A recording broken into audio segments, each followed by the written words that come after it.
குரு வாழ்க, குருவை துணை, குரு அடி போற்றி. நெக்ஸ்ட் ஜென் ஆன்மீக அன்பர்கள், நேயர்கள், ஜோதிட அன்பர்கள் அனைவருக்கும் அன்பான வணக்கங்கள். நான் உங்கள் வாழ்க வளமுடன் ஜோதிடர் ஸ்ரீ குரு சுந்தரவடிவேல். இந்த 2025 வரக்கூடிய மிக முக்கியமான பயிற்சிகளில் ராகு கேது பயிற்சி அப்படிங்கிறது மூன்றாவதாக வருது. இந்த பயிற்சி பார்த்தீங்கன்னா பல்வேறு விதமான மாற்றங்களை தரக்கூடிய பயிற்சியாக இந்த வருடம் அமைஞ்சிருக்கு.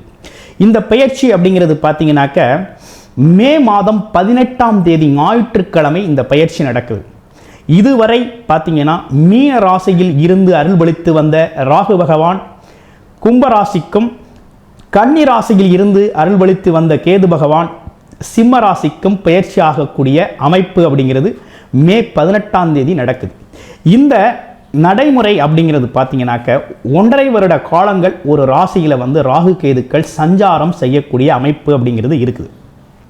இந்த ராகு கேதுக்களை பற்றி ஒரு பொதுவான குறிப்பு என்ன அப்படின்னு ஜோதிடத்தில் பார்த்தோம்னா, ராகு கேதுக்கள் அப்படிங்கிறது பார்த்தீங்கன்னா தனி வீடுகள் அமைப்பு ராஜ்யம் அப்படிங்கிறது இல்லை, ஆனால் மிகப்பெரிய வல்லமை பொருந்திய கிரகங்கள். அதே போல் ஜோதிடத்தில் இருக்கக்கூடிய இந்த 9 கிரகங்களை விட நல்ல வலிமையான கிரகம் ராகு இருக்கார் அப்படின்னா ராகுவை விட மிதமிஞ்சிய வலிமை அப்படிங்கிறது கேது பகவானுக்கு உண்டு. அப்படிப்பட்ட வலிமை பொருந்திய கிரகங்கள் இந்த கிரகங்கள்.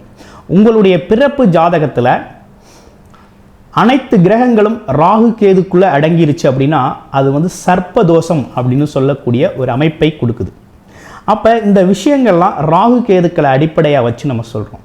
ராகு எந்த இடத்துல ஸ்தானபலம் பெற்றிருக்கார், கேது எந்த இடத்துல ஸ்தானபலம் பெற்றிருக்காருங்கிறத பொறுத்தே முன் ஜென்ம பாவ புண்ணியங்கள் என்ன கர்மாக்களை நீங்கள் அனுபவிக்க பிறந்திருக்கீங்க அப்படிங்கிறத நம்ம குறிப்பாக எடுத்துடலாம். அந்த அளவுக்கு ராகு கேதுக்கள் முக்கியத்துவம் வாய்ந்தவர்களாக இருக்கிறாங்க.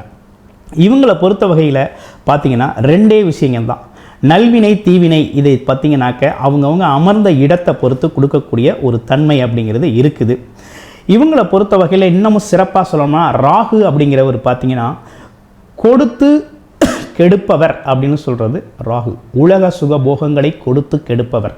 அதாவது நிறைய வசதி வாய்ப்புகளை கொடுத்துருவார், ரொம்ப ஆடம்பரம் அந்தஸ்து அப்படின்னு பல்வேறு விஷயங்களை கொடுத்துருவார். அப்போ தலகால் புரியாமல் பல்வேறு தவறுகளை செய்ய வச்சு அந்த தவறுக்கு தண்டனையை பிற்காலத்தில் வாங்கி கொடுத்து ஏன் இந்த மாதிரி நம்ம வாழ்ந்தோம், ஒரு நிதானம் இல்லாமல் போயிட்டோமே அப்படிங்கிற மாதிரி ஃபீல் பண்ணுற மாதிரி பிற்காலத்தில் தண்டனைகளை கொடுக்கக்கூடியவராக ராகு இருக்கிறார். கேது அப்படிங்கிறவர் பார்த்தீங்கன்னாக்க ஆரம்பத்திலே கெடுத்துருவார். உலக வாழ்க்கையை வெறுத்து போய் சன்னியாசியாக தெரிகிறது, துன்பங்கள் அதிகரித்து இந்த வாழ்க்கை எதுக்குத்தான் வாழணும் அப்படிங்கிறது மாதிரி ஒரு வெறுப்படைய செஞ்சு பிற்காலத்தில் ஒரு நல்லதொரு வாழ்க்கையோட தத்துவத்தை புரிய செய்து அதற்கு ஏற்றார் போல் பார்த்தீங்கன்னா பிற்காலத்தில் ஒரு நிதானமான ஒரு நல்ல வாழ்க்கை சூழலை ஏற்படுத்தி கொடுக்கிறவர் கேது பகவான். இப்படிப்பட்ட கேது பகவான் ராகு கேதுக்கள் பார்த்தீங்கன்னாக்க பல்வேறு விதத்தில் மாற்றத்தை ஏற்படுத்தும். நல்ல ஆட்சி உச்சம் பெற்ற கிரகங்கள் கூட ராகு கேதுக்கின் பிடிவில் அகப்பட்டுருச்சு அப்படின்னாக்க அவங்களால நடக்கக்கூடிய நற்பலன்கள் கூட உங்களோட பிறப்பு ஜாதகத்தில் நடக்காது அப்படிங்கிறது சோதிட சாஸ்திரம். அந்த மாதிரி இருக்குது. இப்படிப்பட்ட விஷயங்களில் உங்களுக்கு இந்த வருடத்தில் என்ன விதமான தசாபுத்தி அமைப்புகள் நடக்குது, என்னென்ன மாதிரி மாற்றங்கள் கொடுக்கும் அப்படிங்கிறது உங்களோட பிறப்பு ஜாதகத்தை பொறுத்தும் இப்போ நடக்கக்கூடிய இந்த ராகு கேது பயிற்சியை பொறுத்தும் பார்த்தீங்கன்னா பல்வேறு பலன்களை ஒவ்வொரு ராசிக்கும் தனித்தனியான பலன்களும் சிறப்பு பலன்களும் இருக்குது. அப்போ இந்த ராகு கேது அப்படிங்கிறது இனி வரக்கூடிய 1.5 வருடம் மிகப்பெரிய ஆதிக்கம் செலுத்தக்கூடிய அமைப்பில் கடகம் ராசி காலபுருஷனின் 4வது ராசியாக இருக்கக்கூடிய கடக ராசிக்கு எப்படி இருக்குது? சந்திரன் ஆதிக்கம் நிறைந்த உங்களுக்கு பார்த்தீங்கன்னா அன்பு, அமைதி, இரக்க குணம், எதுலேயும் மற்றவங்களுக்கு உதவி செய்யணுங்கிற ஒரு அமைப்பு. அது மட்டும் இல்லாமல் குடும்பத்திற்கான தேவைகளையும் குடும்ப உறுப்பினர்களோட தேவைகளையும் பார்த்தீங்கன்னா நிறைவேற்றுவதில் அதிக அக்கறை எடுத்துக்கிறது அப்படிங்கிறது கடகராசிக்குனே உண்டான சிறப்பு. அதே போல் புத்திசாலித்தனமாக செயல்படுவீங்க, கற்பனை திறன் நிறைய இருக்குது, கவிதை திறன் நிறைய இருக்குது, கலை இலக்கிய ஆர்வம் அப்படிங்கிறது ரொம்ப அற்புதமாக இருக்குது. திரைப்பட துறைகளில் நிறைய பேர் இருப்பீங்க. அதே போல் பார்த்தீங்கன்னா அரசு வேலைகளில் இருக்கிறாங்க அப்படின்னா கைண்டாக நடந்துக்குவாங்க, ரொம்ப அற்புதமாக நடந்துக்குவாங்க, எல்லாரையும் ரொம்ப கைண்டாக நடத்துவாங்க. அப்படிப்பட்ட உங்களுக்கு இந்த காலகட்டம் எப்படி இருந்தது அப்படின்னா கடந்த காலத்தில் சனி பகவானால் ரொம்ப பாதிக்கப்பட்டீங்க, நீங்கள் படாத பாடுபட்டாச்சு. ஆமாம், ஈவாவது இரக்கமாவது அன்பாவது அப்படிங்கிறது மாதிரி இல்லாமல் சும்மா சனி பகவான் உங்களை வந்து ரொம்ப வறுத்து எடுத்துட்டார், வச்சு செஞ்சிட்டார் அப்படின்னே சொல்லணும். அந்த அளவுக்கு பயங்கரமான சிரமத்தை கொடுத்துட்டார். என்னென்ன விஷயத்தில் சிரமத்தை கொடுத்தார் அப்படின்னா, உடம்பு கோளாறு தாங்க. உடம்புல பார்த்தீங்கன்னா என்ன தான் பிரச்சனைன்னு தெரியல. உடம்பு ஒரு பக்கம் எந்த வேலையும் செய்ய ஒத்துழைக்கலை. உடல் சார்ந்த உபாதைகள் எக்கச்சக்கம், வீண் மருத்துவ செலவுகள். அடுத்து 2வது மனம் சார்ந்த பிரச்சனை. மனசில் பெரிய தடுமாற்றம், இனம் புரியாத பயம் கலந்த ஒரு உணர்வு. இரவெல்லாம் தூக்கம் இல்லை, நிம்மதி இல்லை.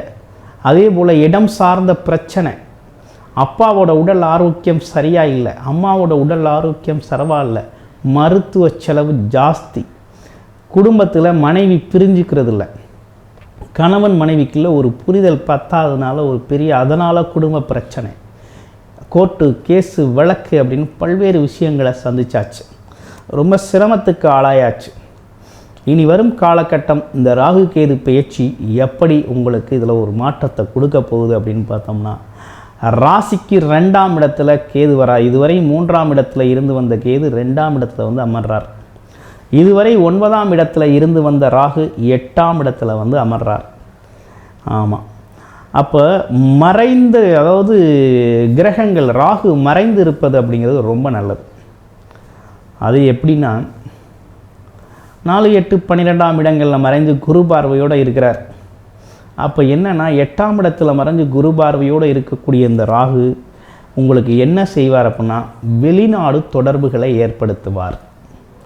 அடுத்து வெளிநாட்டிலேருந்து உங்களுக்கு ஆதாயத்தை அள்ளி கொடுப்பார். ஏதோ தொலைத்தொடர்பு மூலமாக ஃபோன் கால்ஸ், அங்கேருந்து உங்களுக்கு நல்ல செய்திகள் உங்களுக்கு வரும். வெளிநாட்டுக்கு முயற்சி பண்ணுறவங்க வெளிநாடு போவீங்க. வெளிநாட்டில் செட்டில் ஆகிறவங்க ஊரை காலி பண்ணிவிட்டு அங்கே போய் செட்டில் ஆகுங்க. அந்த மாதிரி விஷயங்கள்லாம் உண்டு, ரொம்ப சிறப்பாக நடக்குது. அடுத்து வேறு என்ன நடக்க இருக்குது அப்படின்னு பார்த்தா, கோர்ட்டு கேஸு வழக்கு, அவமானம், அசிங்கம், அவமானம், இப்படிப்பட்ட பிரச்சனைகள்லேருந்து முழுமையான விடுதலை பெறுவீங்க. ஜெயிச்சிருவீங்க. கோர்ட்டு கேஸு வழக்கெல்லாம் ஜெயிச்சிருவீங்க. அந்தளவுக்கு ரொம்ப சூப்பராக இருக்குது.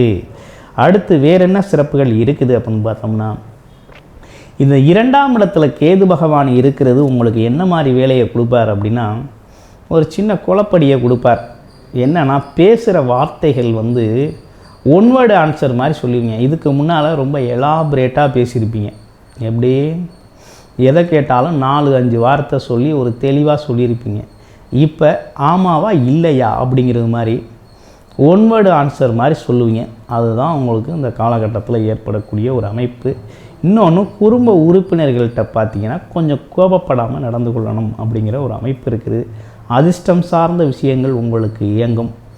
அது இல்லாமல் இந்த காலகட்டத்தில் கேது பகவான் அப்படிங்கிறவர் பார்த்திங்கன்னா 3ஆம் இடத்துலேருந்து விலகினதுனால தைரியம், தன்னம்பிக்கை அதிகரிக்கும். எதையும் ஒரு கை பார்த்துடலாம் அப்படிங்கிற மாதிரி தைரியம், தன்னம்பிக்கை, துணிச்சல் அதிகரிக்கும். மிகப்பெரிய லெவலில் சாதிப்பீங்க. தொழில் வளர்ச்சி உண்டுங்க. தொழில் வளர்ச்சி உண்டு, மிக நல்ல தொழில் வளர்ச்சி உண்டு.